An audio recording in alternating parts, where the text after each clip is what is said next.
My boyfriend humiliated me in front of everyone at his birthday party, said I was just a phase, and kissed another girl while I stood there holding his gift. I spiraled. Hard. But months later, after I'd rebuilt everything he broke, he came crawling back. And yeah, I let him think he had a chance until I pulled the rug out from under him. Because by then, I had someone way better. Someone who actually saw me. I used to be that girl, the one who goes all in way too fast. The hopeless romantic. The ride or die before anyone even asked me to ride or die. When I met Mason, I thought I hit the damn jackpot. Tall, funny in that sarcastic, roast you in front of your friends way, and somehow he actually liked me back. Or at least that's what I thought.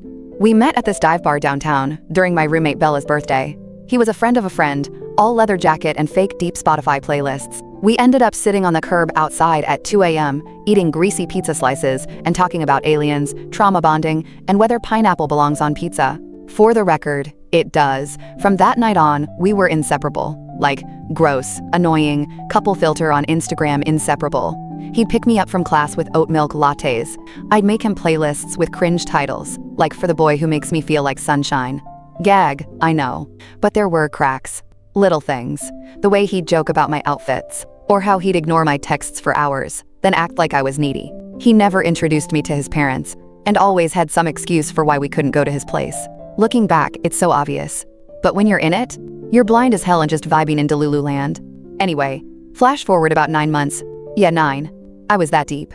It was Mason's birthday coming up, and I decided I was gonna go all out. Like Pinterest board, saved TikTok ideas, surprise party level out. I made this whole plan with Bella and his best friend Jared. Got everyone to meet at this rooftop bar he loved. I even made him a cake from scratch. Red velvet, his favorite. I even piped king shit on top like a clown. The night of the party, I showed up early in this little black dress I knew he liked. I was holding the cake, feeling kinda proud of myself, honestly. Like, this is girlfriend material, this is wifey behavior. People started rolling in, drinks flowing, music loud.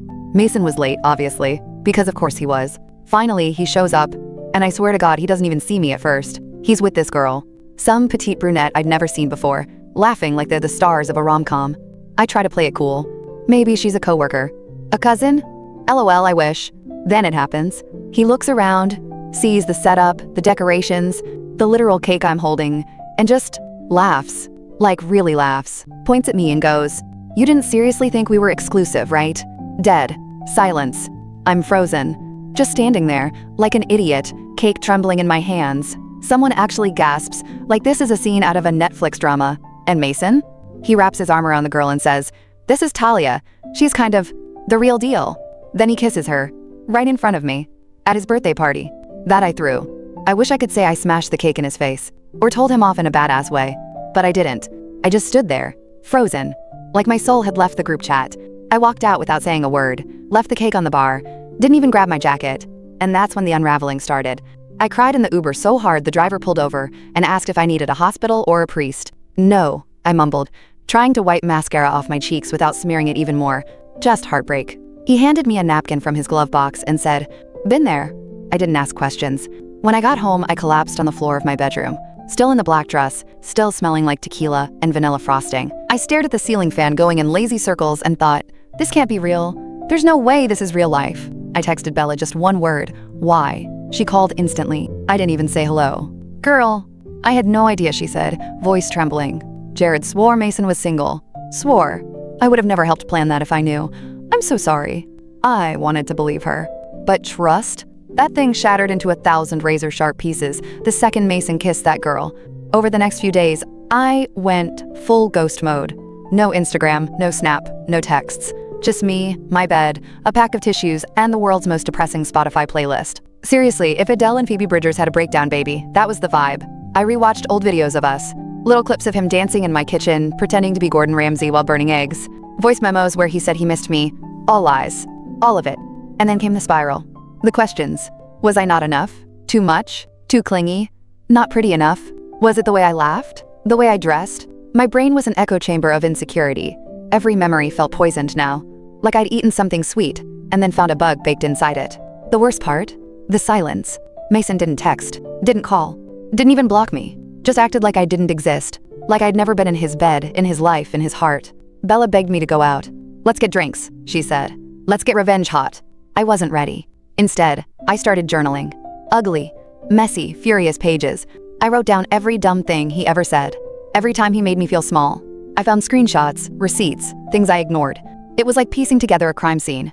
And the more I saw it clearly, the angrier I got. This wasn't just heartbreak. This was a betrayal. This was disrespect.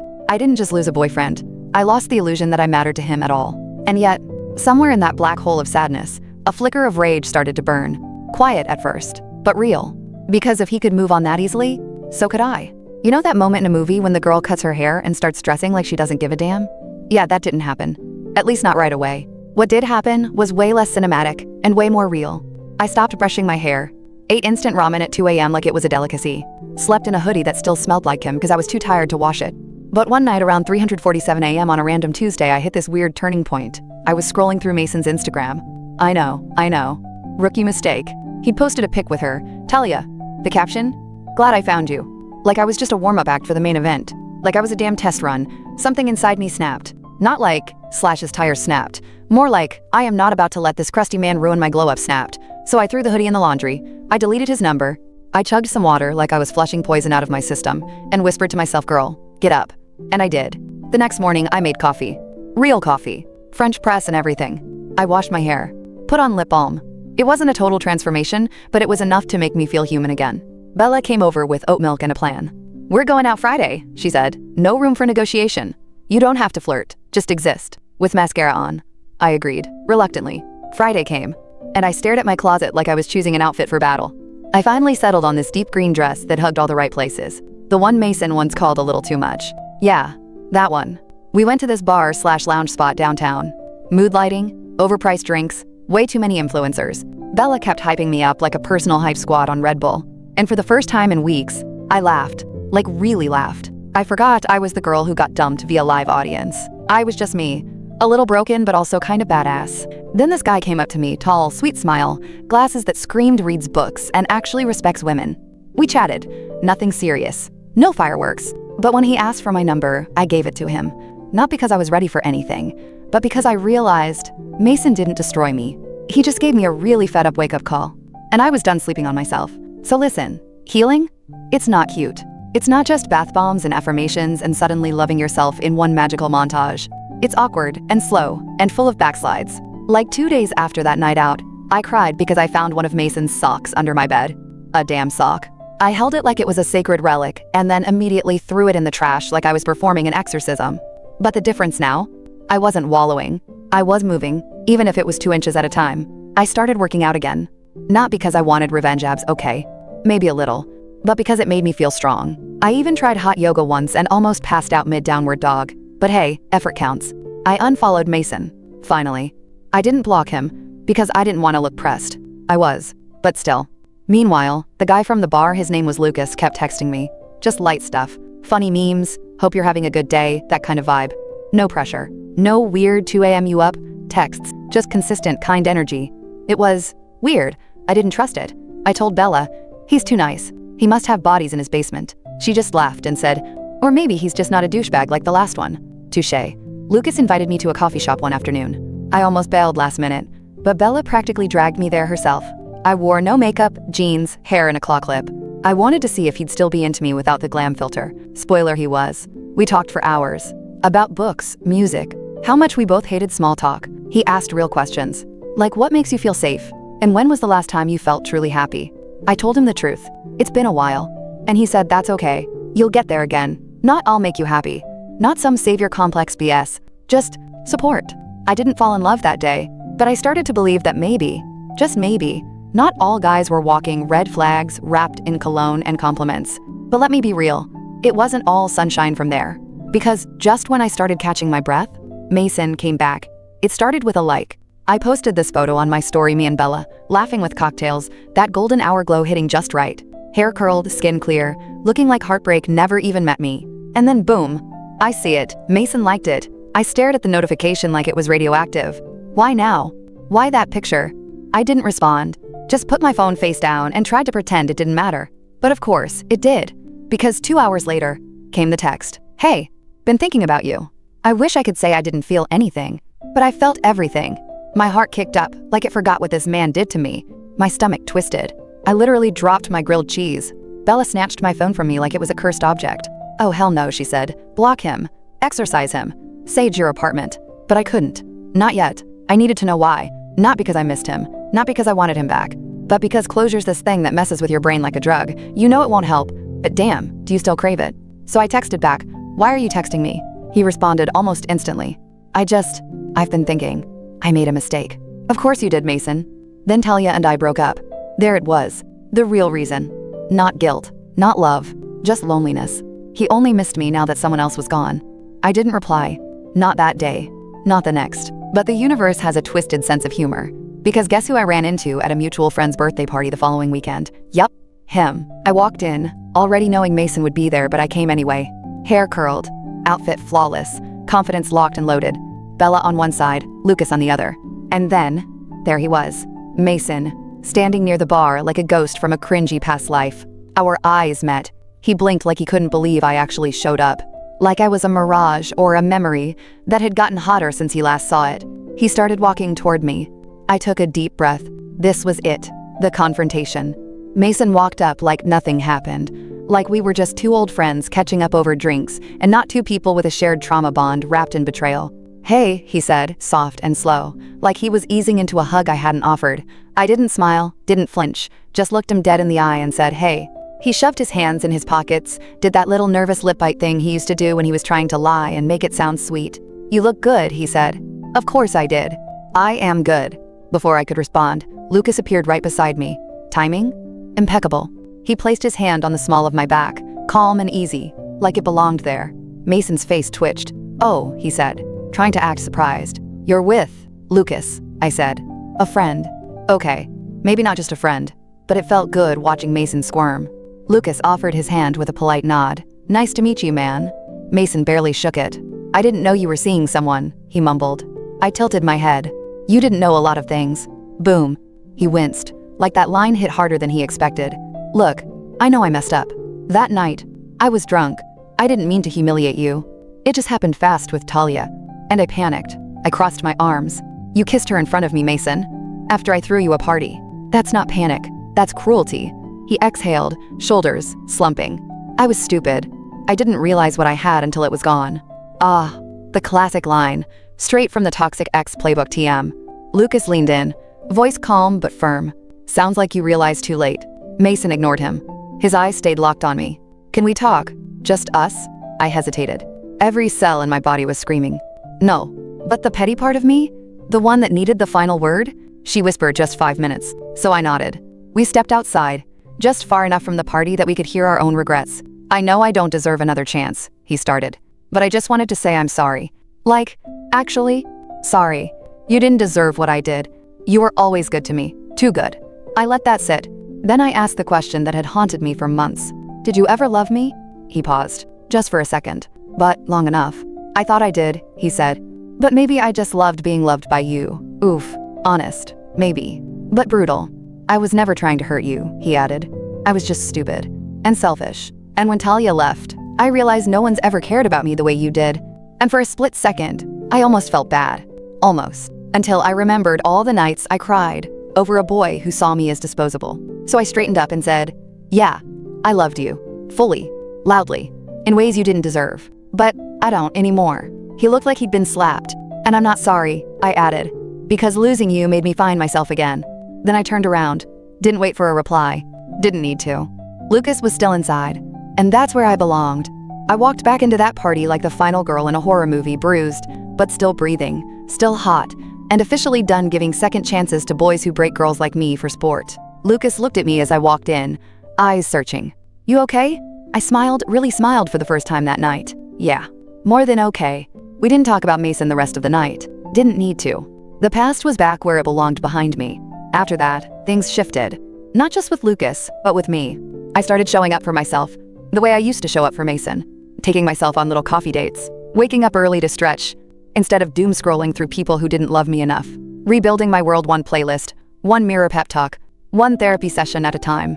Oh yeah, I started therapy. Real talk. I should have done it years ago. My therapist? An actual queen. She called me out on my SHT in the most compassionate way possible. Told me I'd been emotionally breadcrumbed, which made me laugh so hard I snorted. But she was right. Mason gave me just enough to keep me hungry, never enough to be full. And that wasn't love. That was manipulation dipped in charm. Lucas was still around, steady as ever. Never pushed. Never pried. just existed in my orbit like a planet that didn't need fixing. He made space for my silences and clapped for my small wins, like when I finally blocked Mason on everything. Yes, even LinkedIn. We weren't official, we didn't need labels yet, but I felt safe and seen. Two things I hadn't felt in a long-ass time. One night I told him, I think I used to confuse chaos with chemistry. He smiled and said, and now? Now I like peace. He kissed me slow, like we had all the time in the world. And the best part? I didn't feel like I was losing myself. I felt like I was becoming. Then came the full circle moment. 3 months later, Bella and I were getting ready for another party, same crowd, same rooftop bar, this time for Jared's birthday. Yeah, the same Jared who helped plan Mason's dumpster fire party. We forgave him. Barely. I put on that same black dress, the one from that night. But this time, I didn't feel humiliated in it. I felt powerful. The zipper went up like armor. The heels clicked like thunder. I looked in the mirror and thought, he didn't break me. He just cleared space for something better. And baby, I was it. Walking into that rooftop bar felt like deja vu, but with a twist. Last time I was here, I was carrying a homemade cake and a heart full of delusion. This time, I came with Bella on one arm, a killer winged liner, and exactly zero expectations to be anything but that bitch. The second I stepped onto the deck, heads turned. And no, I don't mean that in a narcissistic way. I mean it in a revenge body, healed girl, look what you lost kind of way. Mason was there, of course, standing by the bar, looking like a muted version of the guy the first once cried over. His hair was a little longer, his ego probably a little smaller. He saw me. Our eyes met. He blinked like he was seeing a ghost. A hotter, shinier, upgraded ghost. I gave him a polite nod, no smile, and kept it moving. Power move 101. Lucas showed up about 20 minutes later. He walked straight up, kissed my cheek, and handed me an iced chai with oat milk. Extra cinnamon, he remembers. Mason saw that too. His face twitched. God, it was poetic. The best part. I wasn't doing any of it for Mason. I wasn't trying to make him jealous or spiral or suddenly realize I was the one. I just was. And that was enough. Later that night, I ended up on the balcony with Bella, watching the skyline glow like it was rooting for me. You're literally in your main character arc right now, she said, sipping her drink. Like full redemption arc energy. I laughed. You think? She nodded. You've come so far. Remember, hoodie bed crying phase? Look at you now. I did look. At everything. At the girl, I used to be quiet, anxious, desperate to be loved by someone who saw her as a placeholder. At the girl I was now whole, healing, and finally not confusing attention with affection. You know, I said, I used to think closure meant getting an apology. And now?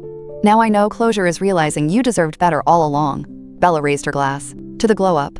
We clinked glasses, and in that moment, I felt at real peace. Not performative, not surface level. Soul, deep peace. Because the old me would have still been haunted by Mason. But the new me? She was busy living. The weirdest part of healing is how it sneaks up on you. 1 minute you're still flinching at his name, still checking who views your story, still replaying old fights in the shower like they're Oscar-nominated monologues. And then, one day, you just don't. You wake up, sip your overpriced latte, scroll through your texts, and realize his number isn't even saved anymore. That happened to me a couple weeks after Jared's party. I was walking to work, earbuds in, vibing to SCA, when a random song we used to slow dance to came on. Old me would have gotten all in her feels, might have even skipped it. New me? I listened, smiled, let it play all the way through. Because that memory, it didn't hurt anymore. It was just a thing that happened. A moment in a timeline that no longer defined me. I told my therapist that in our next session. She grinned like I'd just won the Olympics. That's emotional freedom, she said. Not detachment out of bitterness, but release. And God, it was freeing. I started saying yes to things again. Yes to spontaneous road trips. Yes to late night karaoke. Yes to Lucas when he finally nervously asked me if I wanted to make things official. I don't want to rush you, he said. Yeah, I really like what we have. And I think we could be something good. He wasn't trying to rescue me. He wasn't trying to fill the holes Mason left behind. He just wanted to build something new. With me. So I said yes. Because I was ready. Not for a rebound. Not for revenge. For real love, the kind that doesn't come with conditions, or mind games, or public betrayals. It wasn't a fairy tale. There were no fireworks, or slow-motion kisses in the rain. But it was calm, and kind, and real. And for the first time in forever, I didn't feel like I was chasing something that didn't want to be caught. I felt chosen. Not out of guilt, not out of loneliness, but because I was worth choosing. A few weeks into dating Lucas officially, I got a DM. Yup, another one. From the ghost of red flags past. It was Mason again. I know I shouldn't be messaging you. I just wanted to say I'm happy for you. You look happy. I stared at it for a solid minute. Not because I didn't know what to say, but because, for once, I didn't need to say anything. I didn't respond. I didn't even open it. Because closure isn't some deep talk or long message thread that ends with "I wish you the best." Closure is seeing their name pop up and feeling nothing. And honestly, that was my revenge. Not a messy clapback. Not dating someone hotter, although, let's be real, Lucas is. Just living well, laughing harder, sleeping better, looking good as hell without the emotional baggage in my carry-on. Around that time, I got lunch with Bella. We hadn't really had a sit-down since the whole birthday saga part 2, so we hit our favorite brunch spot, the one with the mimosas that taste like candy and regret. She looked at me over her plate of pancakes and said, "I don't know if I've told you this, but I'm proud of you." I blinked. For what? For not letting him break you, she said. For still believing in people. For still showing up. And I felt that. Because she was right. I didn't turn cold. I didn't shut down. I didn't start playing games to avoid getting hurt again. I just healed. Loudly, softly, messily, fully. Lucas and I were slow burn perfect. We had dumb fights over Spotify Q etiquette and who left the bathroom light on, but also lazy Sundays, with matching hoodies and forehead kisses, and late-night Target runs that felt like dates. He knew my story. All of it. The ugly parts. The insecure parts. The "I once let a guy humiliate me with cake in my hands" parts. And he never flinched. Never made me feel like I had to shrink or sugarcoat or earn his affection. And that's the difference. Mason made me feel like I had to prove I was worth loving. Lucas made me feel like I already was. Okay, maybe that sounds harsh, but it's the truth. I used to think I'd always miss Mason a little. That some microscopic part of me would forever ache for what we almost had. But the more time passed, the more I realized what I missed wasn't him. It was the version of myself I thought I could be if he just loved me back properly. I missed the fantasy, the potential, the maybe one day. But I don't miss the anxiety of waiting for him to text back. I don't miss overanalyzing every eye roll or silence. I don't miss shrinking myself to fit the shape of his ego. I've grown. God, have I grown. I look at old pictures now, us smiling, arms around each other, pretending we were okay, and I feel detached. Like I'm watching a scene from a movie I used to love before I realized the main character was being gaslit. I recently found that old cake recipe I used for his birthday, and I laughed, because the girl who piped king shit in red velvet frosting was long gone. Now I bake for myself. For people who deserve dessert. For people who don't make me cry on sidewalks at 2 a.m. Lucas makes me laugh without hurting me. He doesn't just call me beautiful when I'm dressed up. He does it when I'm in sweatpants and a messy bun, ranting about true crime podcasts. He shows up. Consistently. Quietly. With open arms, not twisted games. And the best part? I'm not dependent on him for happiness. I'm not using him to patch up holes someone else left behind. I'm happy because I chose to be. Because I put myself back together piece by piece. Because I stopped waiting for someone else to treat me right and decided to do it myself. Lucas is a bonus. I'm the prize. So here's how the story ends, not with a dramatic slap or viral revenge post, but with me, standing in front of my mirror on a random Tuesday morning, brushing my hair and thinking, damn, I like this version of me. It took months of unlearning, of fighting off the part of me that thought pain meant passion, of recognizing that bare minimum is not a love language. And I'll be honest, healing wasn't linear. There were nights I still woke up thinking about what I could have done differently. Days where my confidence felt like a fragile Jenga tower. Moments where I hated how much I'd once loved him. But every time I chose myself instead, victory. Every time I laughed with my friends, deep belly, unfiltered joy, healing. Every time I looked at Lucas and didn't think, please don't hurt me, but instead thought, I hope you feel as safe with me as I do with you. Growth. I ran into Mason once more, at the grocery store of all places. He was alone, wearing joggers and looking small. He smiled, almost sheepishly, like we were in on some long, sad joke together. I smiled back, not to open a door, but to finally close one. And then I turned, cart full of oat milk and overpriced granola, and kept moving. Because I don't need to go back to remind myself of how far I've come. I already know. So if you are listening to this, wondering if you'll ever feel okay again after someone broke you in ways they'll never understand, you will. You'll wake up one day and not check their page. You'll hear their name and feel nothing. You'll see your reflection and actually like what you see.